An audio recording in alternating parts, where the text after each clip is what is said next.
हरियाणा सरकार से अलग होने के बाद जेजेपी की आज हिसार में बड़ी रैली होगी। जेजेपी का अगला कदम क्या होगा, ये आज की रैली से साफ हो जाएगा। वहीं रैली को लेकर तैयारियां जोरों पर हैं। पार्टी का कहना है कि जेजेपी अपने 4.5 सालों के कामकाज को लेकर जनता के बीच जाएगी।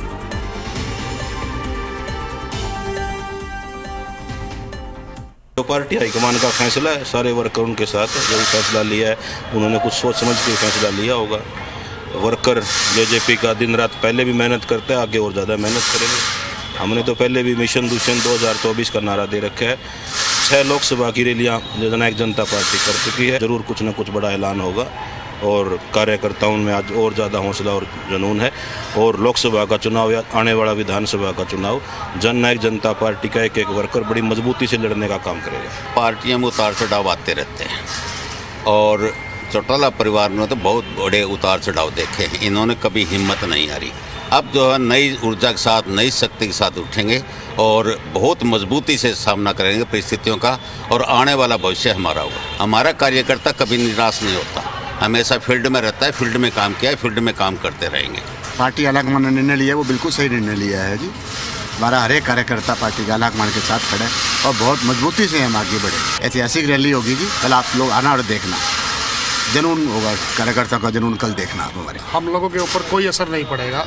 दुष्यंत जी ने जो सरकार में रहते, जो 4.5 साल का हमने सरकार में जो दुष्यंत जी रहे हैं, हमने जो काम किए, जो महकमे हमारे पास थे, हम उनकी डिटेल बनाकर और वो जनता तक आने वाले 6 महीने में जनता तक पहुंचाने का काम करेंगे।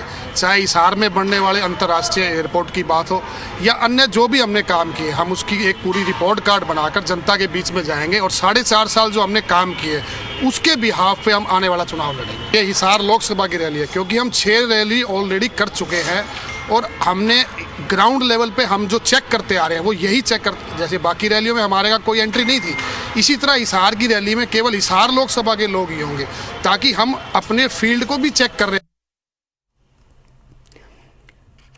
तो गठबंधन टूटने के बाद जेजेपी की आज बड़ी रैली होने जा रही है। इस रैली में क्या कुछ खास होने वाला है, इस पर हर किसी की निगाहें जो है वो टिकी हुई हैं। बड़ा ऐलान कोई यहां से जेजेपी द्वारा किया जा सकता है और चुनाव की तैयारियों में अब जो है गठबंधन टूटने के बाद जेजेपी पूरी तरह से जुट गई है। और अधिक अपडेट के लिए हमारे सहयोगी देवेंद्र भारद्वाज हमारे साथ जुड़ गए हैं, उनसे जानकारी ले लेते हैं। देवेंद्र, देखिए जेजेपी की आज बड़ी रैली होने जा रही है और आज कोई बड़ा ऐलान भी जो है वो किया जा सकता है। देखना होगा कि इस रैली में क्या ऐलान किया जाएगा। हर किसी की निगाहें जो है इस रैली से टिकी हुई हैं। क्या कुछ लग रहा है, क्या कुछ हो सकता है आज की रैली में?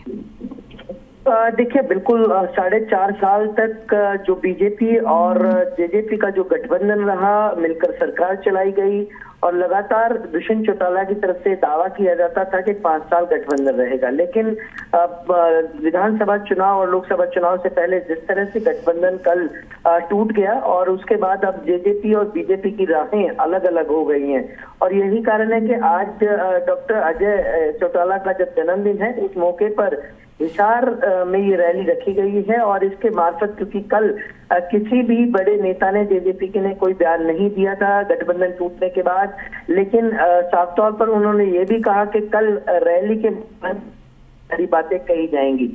तो अब निश्चित तौर पर कहा जा सकता है न केवल दुष्यंत चौटाला अपने विभागों द्वारा कराए गए कामों को लोगों को गिनवाएंगे, बल्कि बीजेपी पे आरोप प्रत्यारोप की भी राजनीति अब देखने को मिलेगी। जो कल तक दोस्त थे, आज किस तरह से बयानबाजी आएंगी वो देखना हैं। और निश्चित तौर पर जिस तरह से बीजेपी साफ तौर पर ये कर चुकी थी कि वो 10 के 10 लोकसभा सीट पर चुनाव अपने ही उम्मीदवारों को उतारेगी, तो उसके बाद से कहीं ना कहीं लगने लगा था कि दुष्यंत चौटाला लगातार जो मांग कर रहे थे अपनी 2 सीट्स को लेकर, भिवानी और हिसार को लेकर, तो वो सहमति नहीं बन पाई। लेकिन अब मंच के मार्फत दुष्यंत चौटाला, अजय चौटाला, दिग्विजय चौटाला के क्या बयान आते हैं, क्योंकि बड़े नेता जेजेपी के हैं ये, और इन्हीं के मार्फत आज क्या अपने कार्यकर्ताओं को संदेश दिया जाएगा, क्या किस तरह की राजनीति आगे रहने वाली है, इन तमाम पहलुओं को लेकर ये रैली भी अहम मानी जा रही है।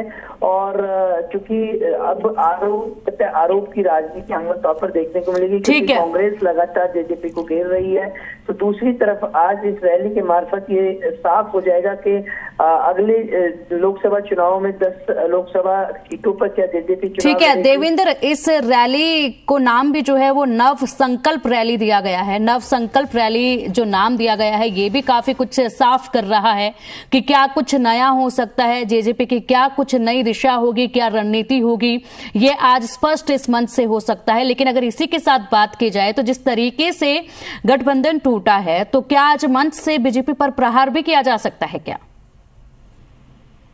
देखिए बिल्कुल, जिस तरह से कल गठबंधन टूटा और आज जो रैली है उसका नाम भी नव संकल्प, यानी कि नए कल्प आज इस रैली के मार्फत देखने को मिलेंगे और नई दिशा तय करनी पड़ेगी जेजेपी को, क्योंकि अब तक 4.5 साल तक जिस तरह से गठबंधन के साथ बीजेपी के साथ सरकार चलाई और अब आगे किस तरह की राह हो, तरह के विकल्प होंगे, किस तरह से कार्यकर्ताओं में जोश भरा जाएगा, क्योंकि 6 लोकसभा सीटों पर पहले ही जेजेपी अपनी रैली कर चुकी है। तो निश्चित सकता है कि आने वाले दिनों में अब और जो हरियाणा की राजनीति है वो और गर्माएगी और फिलहाल जिस तरह से आज नवसंकल्प रैली के मार्फत जेजेपी अपने कार्यकर्ताओं के अंदर जोश भरेगी तो नई अपनी पार्टी की एक तरह से कहा जा सकता है कि ये भी देखा जाएगा कि किस तरह से पार्टी को आगे ले जाया जाएगा, किस तरह से कार्यकर्ताओं के अंदर और जोश भरा जाएगा। क्या जो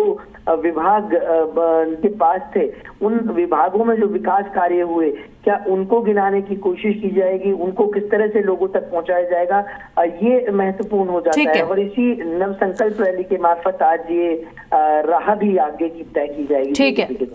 ठीक है देवेंद्र, शुक्रिया आपका इन तमाम जानकारियों के लिए।